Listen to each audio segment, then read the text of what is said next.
ಅದಕ್ಕಾಗಿನೇ ನಾನ್ ಕರ್ಕೊಂಡು ಹೋಗೋಣ ಅಂತ ಅನ್ಕೋತಿದ್ದೀನಿ. ನಿಜವಾಗ್ಲೂ ಕರ್ಕೊಂಡು ಹೋಗ್ಬೇಕು ಅಂತ ಇದ್ದೀರಾ ಅಥವಾ ಕರ್ಕೊಂಡು ಹೋಗಿ ಯಾವ್ದಾದ್ರು ಹಾಳ್ಬಾವಿಗೆ ತಳ್ಬೇಕು ಅಂತ ಇದ್ದೀರಾ? ನಾನ್ ಯಾಕೆ ಹಾಗೆ ಮಾಡ್ತೀನಿ ಹೇಳಿ? ನನ್ಗಿವಾಗ ಬುದ್ಧಿ ಬಂದಿದೆ. ನನಗೆ ನನ್ನ ಮಗಳಿದ್ರೆ ಸಾಕು.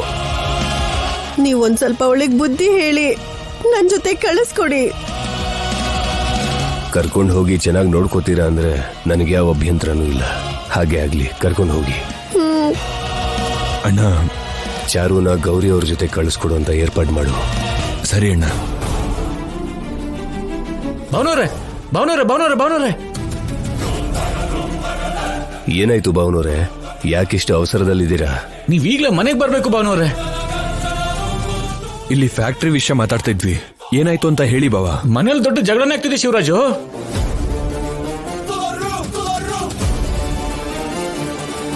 ಮರ್ಯಾದೆ ಪ್ರಶ್ನೆ, ಇದನ್ನ ಎಲ್ರ ಮುಂದೆ ಹೇಳಕ್ಕಾಗಲ್ಲ ಭಾವನವ್ರೆ. ನೀವೇನು ಕೇಳಿದ್ರೆ ದಯವಿಟ್ಟು ನನ್ನ ಜೊತೆ ಬನ್ನಿ. ಏನಾಯ್ತಣ್ಣ? ನನ್ ಮಗಳಿಗೇನಾದ್ರೂ ಆಯ್ತಾ? ಅಯ್ಯೋ, ಅದನ್ನೆಲ್ಲ ಆಮೇಲೆ ನೋಡ್ಕೊಳ್ಳೋಣಮ್ಮ. ಮನೇಲಿ ದೊಡ್ಡ ಗಲಾಟೆ ನಡೀತಾ ಇದೆ. ಬೇಗ ಬನ್ನಿ ಭಾವನವ್ರೆ, ಹೋಗೋಣ. ಬನ್ನಿ ಬನ್ನಿ.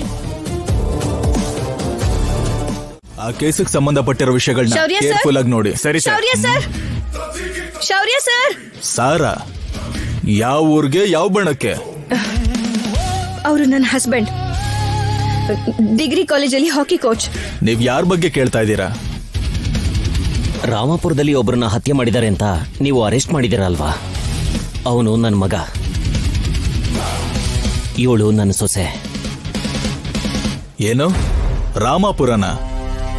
ಯಾರವನು? ಏನ್ ಹೇಳ್ತಾ ಇದ್ದೀರಾ? ಏನ್ರಿ, ನಾವು ಆತರ ಯಾರನ್ನಾದ್ರೂ ಅರೆಸ್ಟ್ ಮಾಡಿದೀವಾ? ಇಲ್ಲ ಸರ್. ಏನಮ್ಮ, ಪೊಲೀಸ್ನವ್ರು ಅರೆಸ್ಟ್ ಮಾಡಿದ್ದಾರೆ ಅಂತ ನೀನ್ ಹೇಳ್ತಿದ್ಯಾ? ಇವರೇನೋ ನಮ್ಗೇನು ಗೊತ್ತಿಲ್ಲ ಅಂತಿದ್ದಾರೆ. ಸರ್, ಏನ್ ಸರ್ ಇದಲ್ಲ? ನೀವೇ ಅಲ್ವಾ ನನ್ ಗಂಡನ ಅರೆಸ್ಟ್ ಮಾಡಿ ಕರ್ಕೊಂಡು ಹೋಗಿದ್ದು?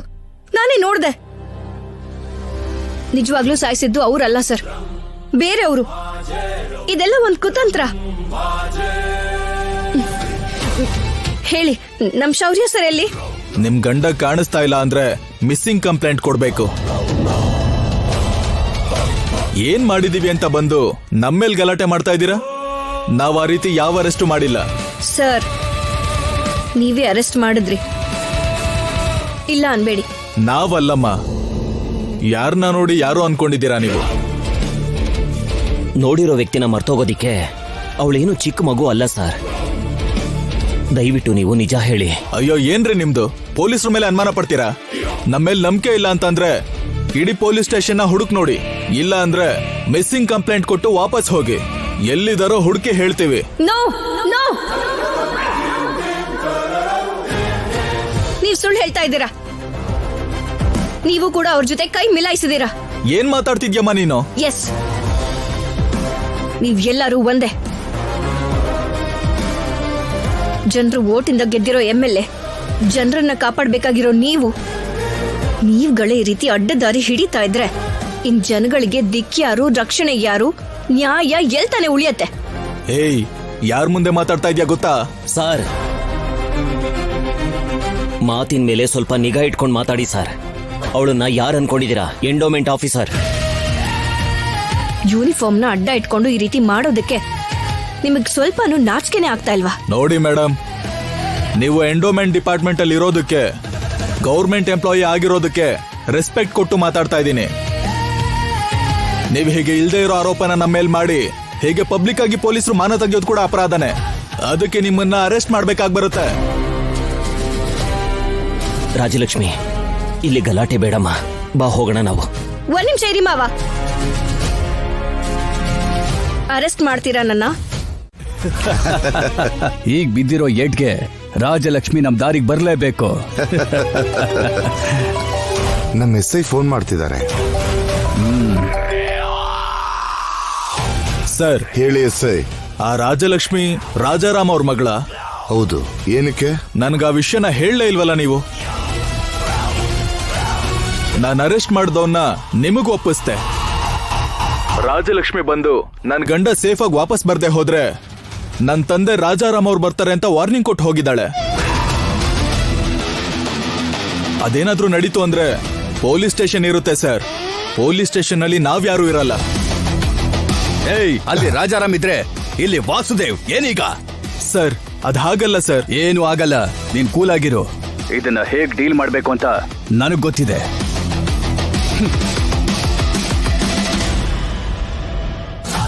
ಮನೆಗೆ ಹೋಗಿ ಅಪ್ಪನ್ಗೆ ಹೇಳ್ಬೇಕು ಮಾವ. ಅಪ್ಪನ್ ಕರ್ಕೊಂಡ್ ಬರ್ಬೇಕು, ಇಲ್ಲ ಅಂದ್ರೆ ಇನ್ಸ್ಪೆಕ್ಟರ್ ಮಾತ್ ಕೇಳಲ್ಲ. ಹಲೋ. ಹಲೋ ರಾಜಲಕ್ಷ್ಮಿ. ಯಾರು? ನಿನ್ನ ಗಂಡ ಬೇಕಾ? ಯಾರು ನೀನು? ನನ್ ಗಂಡದ ಬಗ್ಗೆ ನಿಮ್ಗೆ ಹೇಗೆ ಗೊತ್ತು? ಇವಾಗ ಎಲ್ಲಿದ್ದಾರೆ ಅವರು? ನಿನಗೆ ನಿನ್ನ ಗಂಡ ಬೇಕು ಅಂದ್ರೆ ನಿನಗೆ ದೇವಸ್ಥಾನದಲ್ಲಿ ಸಿಕ್ಕಿರೋ ತಾಮ್ರ ಪತ್ರನ ತಗೊಂಡು ನನ್ನ ಗೆಸ್ಟ್ ಹೌಸಿಗೆ ಬಾ. ಎಲ್ಲಿದೆ ಅದು?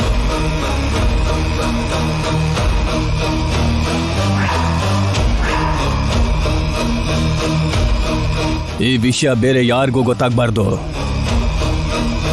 ನೀನು ತಾಮ್ರದ ಪತ್ರ ತಗೊಂಡು ಬರ್ದೇ ಹೋದ್ರು ಈ ವಿಷಯ ನಮ್ಮನ್ನ ಬಿಟ್ಟು ಇನ್ ಯಾರಿಗಾದ್ರೂ ಗೊತ್ತಾದ್ರೆ, ನಿಮ್ಮಪ್ಪನು ಗೊತ್ತಾದ್ರೂ ಕೂಡ ನಿನ್ನ ಗಂಡ ಬದುಕೋದಿಲ್ಲ.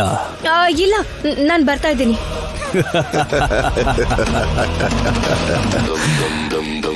ರಾಜಲಕ್ಷ್ಮಿ, ಯಾರಮ್ಮ ಫೋನ್ ಮಾಡಿದ್ದು? ಹೇಳ್ತೀನಿ ಮಾವ, ನೀವ್ ಮನೆಗೆ ಹೋಗಿರಿ.